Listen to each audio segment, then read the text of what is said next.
नमस्कार, मैक्स महाराष्ट्र की इस हिंदी बुलेटिन में आपका स्वागत है।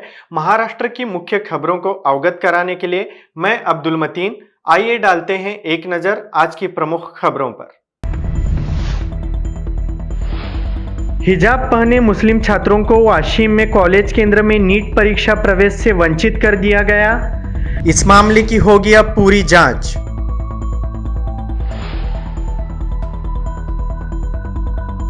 भाजपा को महाराष्ट्र के 3 टुकड़े करना है, इसलिए शिवसेना को पहले तोड़ने का काम किया जा रहा है। संजय राउत का भाजपा पर हमला।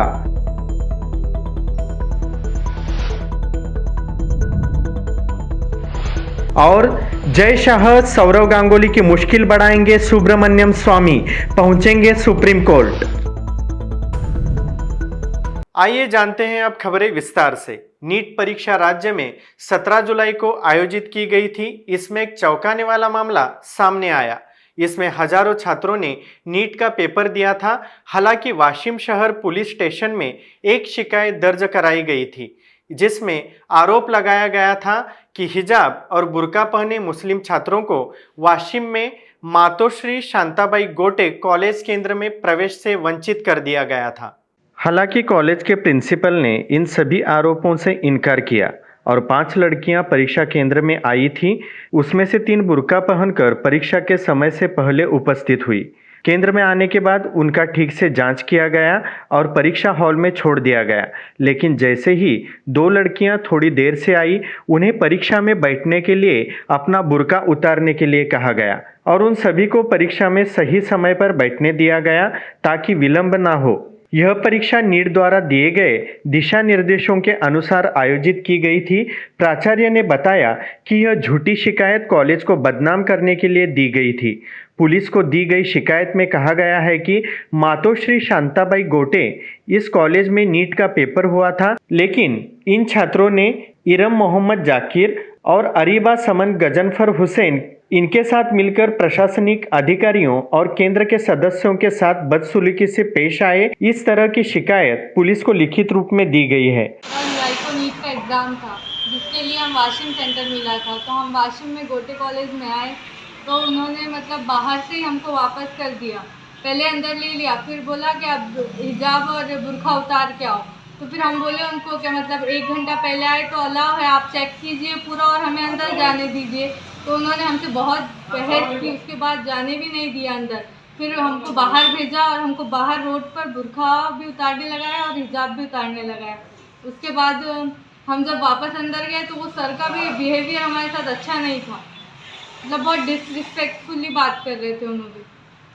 इधर छात्रों के माता पिता ने भी आरोप किया है कि हिजाब नहीं हटाया तो कैंची से काटना पड़ेगा। इतना ही नहीं, उन्हें हिजाब और बुर्का उतारने के लिए मजबूर किया गया। नीट का बच्चों का एग्ज़ाम था और हमारी बच्ची के लिए जो सेंटर आया था वह है मातोश्री गोटे कॉलेज, शांताबाई गोटे कॉलेज। वहाँ हमने पहुँचे तो बच्ची को अंदर किया, फिर बाद में दोबारा वापस आ गए। फिर बच्ची वापस आई कि भाई हमारे को जो हिजाब के साथ अलाउ नहीं कर रहे। बच्ची को वहीं हिजाब निकालने लगा है। हिजाब निकालने के लिए भी कोई व्यवस्था नहीं की गई थी। सड़क पर पान टपरी के पास, चाय टपरी के पास ही वो हिजाब निकाले। फिर इस बाबत हमने जो दोबारा बच्ची को भेजा, स्कार भी निकालने लगा दिए। इसके विषय में हमने पुलिस में कंप्लेंट की। वहाँ जो इंचार्ज जो थे उन्होंने कंप्लेंट नहीं ली। फिर हमने जो सारथी मैडम से जो आए थे उनसे संपर्क किया। उन्होंने जो गोटे कॉलेज पर होने की बात बताई, वहीं हमने जाकर कंप्लेंट दिया।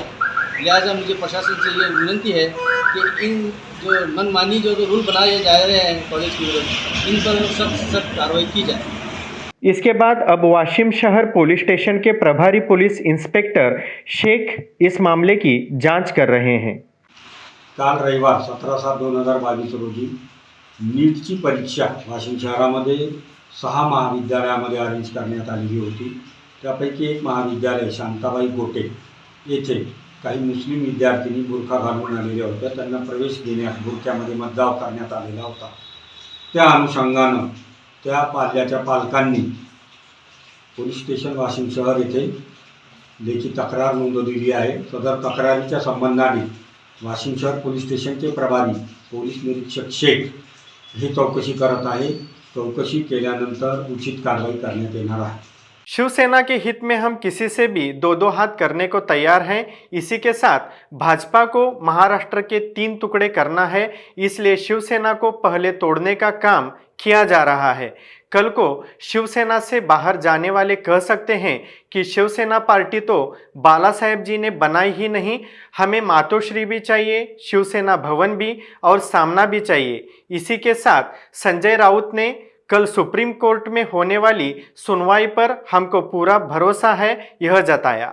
शिवसेना हिंदू हृदय सम्राट बाला साहेब ठाकरे की पंजीकृत आधिकारिक राजनीतिक पार्टी है और इसका नेतृत्व उद्धव ठाकरे कर रहे हैं। जहां ठाकरे वहीं शिवसेना आलाकमान मातोश्री। अलग हुए गठ को शिवसेना की कार्यकारिणी बदलने का कोई अधिकार नहीं है, न कानून से और न किसी नियम से। ऐसा शिवसेना नेता सांसद संजय राउत ने कहा है और दल बदलू शिंदे गठ पर हमला भी बोला है। देखिए, महाराष्ट्र के आपको मालूम है क्या, महाराष्ट्र में बाढ़ की स्थिति बहुत गंभीर है। पूरा विदर्भ, पूरा मराठवाड़ा, इतना बाढ़ है, लोगों की मृत्यु हो रही है, लोगों के घर दार सब कुछ बहता है, लोग मर गए हैं, सैकड़ों लोग गए हैं। पूरा विदर्भ हाहाकार है, हाहाकार मचा है, उत्पात मचा है बाढ़ का, मराठवाड़ा में भी। और मुख्यमंत्री महाराष्ट्र के यहाँ राजनीति करने आए हैं, सरकार बचाने के लिए आए हैं। इलेक्शन कमीशन जाएंगे और कहीं जाएंगे, शिवसेना के सांसद तोड़ने के लिए बैठेंगे।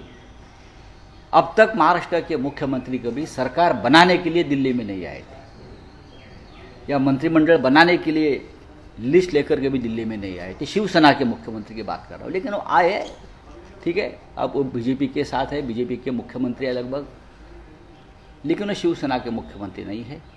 मैं आपको बार बार बोलता हूँ, तो आने दीजिए। वो आप स्वतंत्र व्यक्ति है, स्वतंत्र नेता है, उनका पार्टी से कोई लेना देना नहीं है, तो मैं क्या बोल सकता हूँ। राउत साहब, जब ये डिवाइड हुआ तब ये कहा जा रहा था कि जो कैडर है वो ठाकरे परिवार के साथ रहेगा, बट जिस तरह से 12-13 सांसद अलग हो रहे हैं और कैडर अलग हो रहा है, इस पे आपकी क्या प्रतिक्रिया है? वो 118 भी कह सकते हैं, वो 118 भी कह सकते हैं, ऐसा नहीं है। मैंने कहा कि वो बोल सकते हैं कि मातोश्री में भी हम जाएंगे, वो बोल सकते हैं हम मातोश्री में जाकर रहेंगे। देखो, उस बोलने का कोई वजूद नहीं है। 12 सांसद या 10 सांसद या 40 विधायक गए, उसका मतलब केडर नहीं जाता है। यही केडर ने उनको चुन कर लाया है, शिवसेना के निशाने पर चुन कर आए हैं, शिव सैनिकों की ताकत पर चुन के आए हैं, ठाकरे परिवार का फोटो लगाकर चुन कर आए हैं, बाला साहब ठाकरे जी की ताकत से चुन कर आए हैं। अगर उनको जाना है किसी को तो जा सकते हैं, ये शिवसेना वापस खड़ी रहेगी। सर, कल ओम बिरला जी के साथ पास गए थे, लेकिन वो मिले नहीं। कौन? ओम बिरला जी। मुझे मालूम नहीं इस बारे में। तो आज मिलेंगे क्या, या फिर आज कोई लेटर? पूरी लड़ाई जारी रहेगी, कागज पर भी रहेगी, कानून की रहेगी, सब स्तर पर ये लढाई जारी रहेगी। राउत साहेब, लोकसभा संसदेत तुम्ही काय कार्यवाही करतात, जे एकूण नाही, ज्या कारवाई आहे ते इथे सांगण्यासारख्या नाही आहेत. कार्यवाही म्हणजे तुमचा अधिकृत ताबा राहावा या गटावर, यासाठी तुम्ही काही नाही बघा, गटावरती ताबा कशा करता पाहिजे, संपूर्ण शिवसेनाच बाळासाहेब ठाकरेंची आणि उद्धव ठाकरेंची आहे. एकनाथ ज्याचं संख्याबळ जास्त त्याची शिवसेना आहे. अच्छा, संख्याबळ घटना वाचायला पाहिजे त्यांनी, भारतीय घटनेचं 10th शेड्यूल त्यांनी वाचायला. राउत साहब, एक सवाल है, आप ये बोलते हैं कि शिवसेना बाला साहब की है, उद्धव ठाकरेंशी तुमचं बोलणं झालं, त्यांचं या सगळ्या घडामोडीबद्दल काय म्हणणं? काय नाही, आमचं सगळ्यांचं म्हणणं कायम असतं की अशी संकटं येत असतात राजकीय पक्षांवर, संघटनांवर, त्यातून आपण पुन्हा उभं राहायला पाहिजे आणि काम केलं पाहिजे. आम्ही ही संकटं का प्रथम नाही हे पाहिले, छगन भुजबळ असतील, नारायण राणे असतील, गणेश नाईक असतील, पक्षानं मोठं करायचं, पक्षानं ताकद द्यायची आणि मग ताकद झाल्यावरती आपला गट निर्माण करून बाहेर पडायचं. हे सर्वत्र होत आहे, हे एकाच पक्षात होतं आहे का?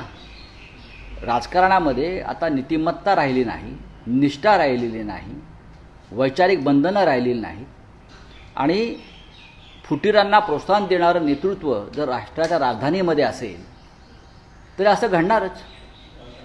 तुम्ही नीतिमत्तेच्या गोष्टी करता.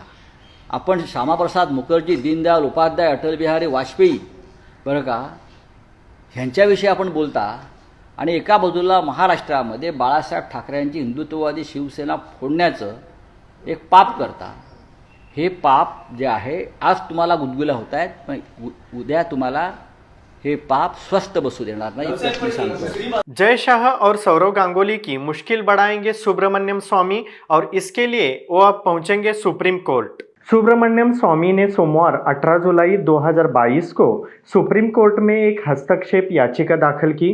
याचिका में भारतीय क्रिकेट कंट्रोल बोर्ड के उस कदम का विरोध किया गया है जिसमें बीसीसीआई ने अपने अध्यक्ष सौरव गांगुली, सचिव जय शाह और अन्य पदाधिकारियों का कूलिंग ऑफ पीरियड यानी कि कार्यकाल खत्म होने से लेकर नई प्रक्रिया पूरी होने तक का काल बढ़ाने की मांग की है.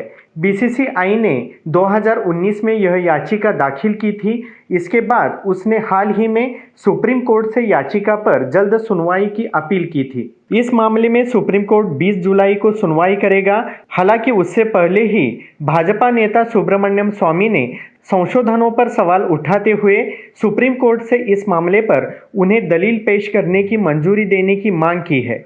इसी के साथ अन्य घटनाओं और अपडेट्स को जानने के लिए मैक्स महाराष्ट्र की वेबसाइट के साथ यूट्यूब, फेसबुक और ट्विटर को अवश्य भेंट दें.